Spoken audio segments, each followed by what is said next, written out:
तो 336 रन बनाने के बाद भारत इस तरह इतनी आसानी से एक तरफा मैच हार गया। कई सारे सवाल होंगे आपके जहन में भी, मेरे जहन में भी, पे बात करेंगे। लेकिन ये हैरान करने वाली बात थी क्योंकि भारत की गेंदबाजी दरअसल पहले वनडे मैच में भी एक्सपोज हो रही थी।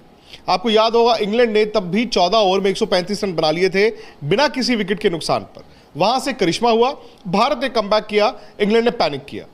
इस मैच में इंग्लैंड ने पैनिक नहीं किया, भारत ने करिश्मा नहीं किया, क्योंकि 336 रन किसी भी मैदान पर कम नहीं होते। लेकिन शायद अगर आप भारत के स्पिनर्स को देखें, कुलदीप और कृणाल पंड्या, शायद वो मोस्ट आइडियल बॉलिंग कॉम्बिनेशन नहीं है। प्रसिद्ध कृष्णा कोई चमत्कार नहीं कर पाए, शार्दुल ठाकुर कोई चमत्कार नहीं कर पाए, और कहीं ना कहीं भारत की वो कमजोरी हार्दिक पांड्या की गेंद ना करना, वो अभी आज विराट कोहली के लिए एक मुसीबत बन गई। क्योंकि जब आप हार्दिक पांड्या को खिलाते हैं और उनसे बॉल नहीं कराते हैं तो फिर आप फंस जाते हैं, क्योंकि आप गेंदबाज तो खिला रहे हैं लेकिन किसी भी एक गेंदबाज का ऑफ डे हुआ, जैसे कुलदीप का हुआ या कृणाल पंड्या का हुआ, आपके पास कोई गेंदबाज नहीं था जिसके पास आप जाते उसे 4 ओवर डलवा लेते। तो ये भारत की सोच मुझे समझ नहीं आई कि भारत क्या चाहता है। हार्दिक ठीक है, उनकी बैक को लेकर दिक्कत है, उन्होंने T20 में 4-4 ओवर जरूर डाले थे, लेकिन क्या वनडे मैच में भी वो 2 या 3 ओवर नहीं डाल सकते थे, या फिर IPL के कारण वो रिस्क नहीं ले रहे थे।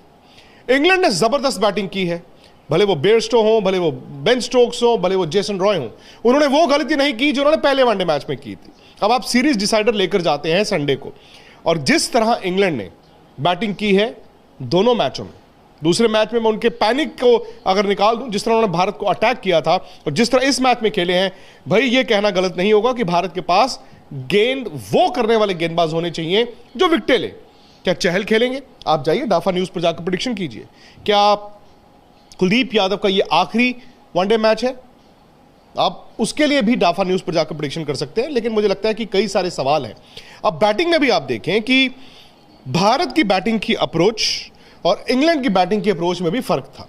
हालांकि भारत ने 336 रन बनाए, पिछले मैच में भारत ने 317 रन बनाए, लेकिन ये दोनों ऐसे मैच थे जहां पर भारत ने आखिरी 10, 12, 15 या 20 ओवर में रन बनाए।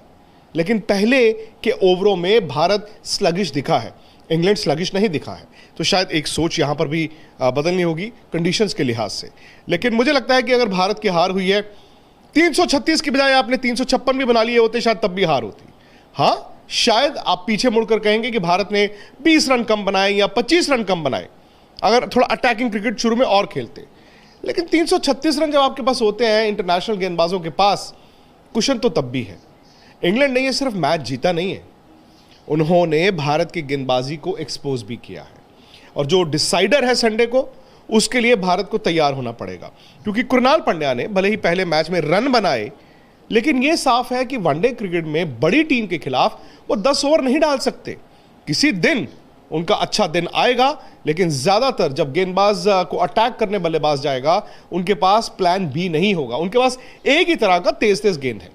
और कुलदीप का जैसे मैंने कहा, ठीक है भारत ने दोनों मैच खिलाए, अब नहीं खिलाएंगे, लेकिन 5वें मैच के लिए ये फाइनल की तरह है।